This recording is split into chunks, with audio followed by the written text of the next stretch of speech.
அங்க நிக்கிறாங்களே கங்கா, அவங்களும் பிரெக்னெண்டா தான் இருக்காங்க. பாவம், அவங்க ஹஸ்பண்ட் இங்க இல்ல, மலேசியால இருக்காரு. அங்க போய் வேலை பார்த்து மனுஷன் கஷ்டப்பட்டுட்டு இருக்காரு. நீங்க நினைக்கிற மாதிரி அவங்க கிட்ட பணம் கொட்டி எல்லாம் கிடக்கல. பிறக்க போற குழந்தைய நல்லா வளர்க்கணும், பணம் வேணும்னு உழைச்சு சம்பாதிக்க வெளிநாடு போயிருக்காரு. சரி, இதெல்லாம் எதுக்கு ப்ரோ என்கிட்ட சொல்லிட்டு இருக்கீங்க? சொன்னா கிளம்பி போயிடுவேன்னு நினைக்கிறீங்களா? உங்களை சும்மா ஒண்ணும் போக சொல்லியே. கோர்ட்டுக்கு போங்க, கேஸ் போடுங்கன்னு தான் நான் சொல்றேன்.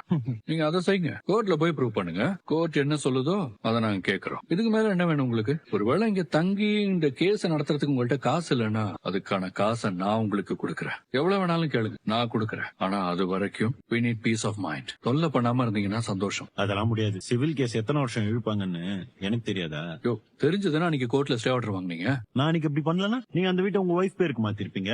அதை நிறுத்ததான் ஸ்டே வாங்கினேன். சொத்து விஷயத்துல மொத்தமா கோர்ட்டை நம்பி வெயிட் பண்றதுக்கு நான் ஒன்னும் முட்டாள் இல்ல. அதுக்கு எனக்கு டைமும் இல்ல. சொத்தை பிரிச்சு கொடுங்க, இல்லையா அதுக்கான காசு கொடுங்க, நாங்க போயிட்டே இருக்கோம். இன்னும் சும்மா சொத்துல பாதி பாதின்னு சொல்லிக்கிட்டே இருக்கீங்க.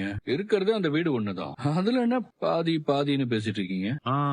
உங்க வீட்டை பார்த்தாலே தெரியுது நீங்க வசதியா தான் இருக்கீங்க. எங்களுக்கு சேர வேண்டியது கொடுத்துருங்க, நாங்க போயிட்டே இருக்கோம். சிம்பிள். நீங்க பேசுறது எவ்வளவு தப்பா இருக்குன்னு தெரியுதா உங்களுக்கு? உங்களோட தேவைக்காக மத்தவங்களோட சூழ்நிலையை புரிஞ்சுக்காம அவங்க போற இடத்துக்கெல்லாம் போய் டார்ச்சர் பண்ணிட்டு இருக்கீங்க. நான் அதை ஸ்மூத்தா டீல் பண்ணணும்னு ரொம்ப பொறுமையா மரியாதையா பேசிட்டு இருக்கேன். எனக்கு பிரச்சனை பண்ண தெரியாமலாம் இல்ல. நான் இறங்கி சண்டை போட்டேன்னு வைய, அதை உன்னால தாங்கிக்கவே முடியாது. நல்லபடியா சொல்லும் போதே கிளம்பி போயிட்டே இரு.